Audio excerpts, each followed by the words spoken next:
नए कृषि कानूनों के खिलाफ कांग्रेस पार्टी लगातार केंद्र की मोदी सरकार पर को घेरने की कोशिश में लगी हुई है। इसी कड़ी में कांग्रेस पार्टी ने आज प्रयागराज के माघ मेले में एक बुकलेट जारी कर सरकार पर निशाना साधा है। माघ मेले में कांग्रेस सेवा दल के कैंप में हुए कार्यक्रम में पार्टी ने खेती का खून नाम से बुकलेट जारी की है। बुकलेट का पूरा टाइटल खेती का खून 3 काले कानून है। तकरीबन 30 पन्ने की इस बुकलेट में यह बताने की कोशिश की गई है कि मोदी सरकार द्वारा लाए गए तीनों कृषि कानून किसानों के खिलाफ हैं। इससे किसानों का कोई फायदा नहीं होने वाला, बल्कि उन्हें नुकसान ही होगा। बुकलेट के जरिए मोदी सरकार की कई दूसरी नीतियों व योजनाओं पर भी सवाल उठाए गए हैं, तो साथ ही यह संदेश देने की कोशिश की गई है कि कांग्रेस पार्टी ने हमेशा किसानों के हित में काम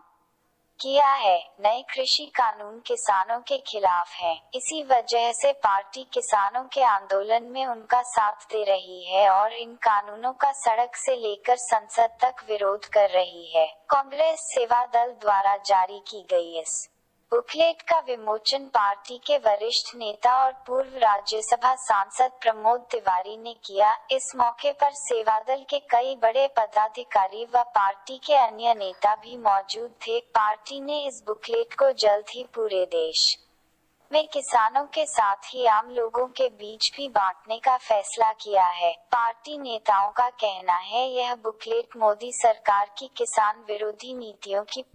मैं विनम्रता से कहना चाहता हूं कि कांग्रेस सेवा दल की स्थापना करने वाले दल ने ही भारत का संविधान बनाया था, भारतीय राष्ट्रीय कांग्रेस। हमारा संविधान की रक्षा हो, देश में धर्मनिरपेक्षता की रक्षा हो, विकास हो, ये संदेश हम इस शिविर में देते हैं हमेशा। आज 2 मूल विषय हमारे हैं। 3 काले कानून जो कृषि के आए हैं, इनको समाप्त करने के लिए हमारे किसान 70 दिन होने वाले हैं, कल हो जाएंगे, बैठे हैं धरने पर। उनके लिए जो बाड़ बनाई गई है 12 लेयर 12 लेयर,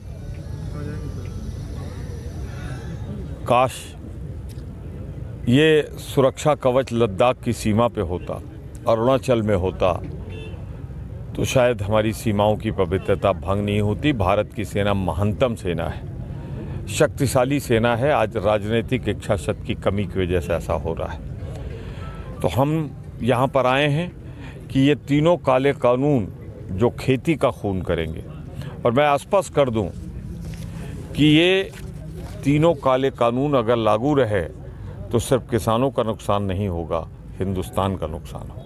देखिए, विशेष समर्थ प्रशिक्षण शिविर हमारा है जो हर वर्ष आयोजित होता है और हम लोग यहाँ इकट्ठा होते हैं।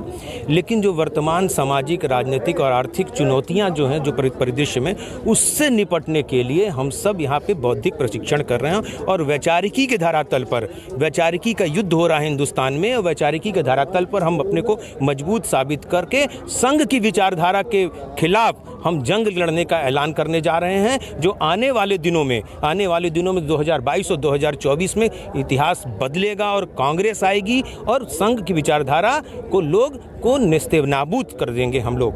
और दूसरी बात जो आपने कहा, खेती का खून, आप सब देख रहे हैं जिस तरह से, एक मुझे पंक्ति याद आ रही है, लोहे का स्वाद, एक रचना लिखी गई थी धूमिल की, कि लोहे का स्वाद उस लोहार से पूछते क्या हो, लोहे का स्वाद उस लोहार से पूछते क्या हो, पूछो उससे जिसके मुंह में लगाम है।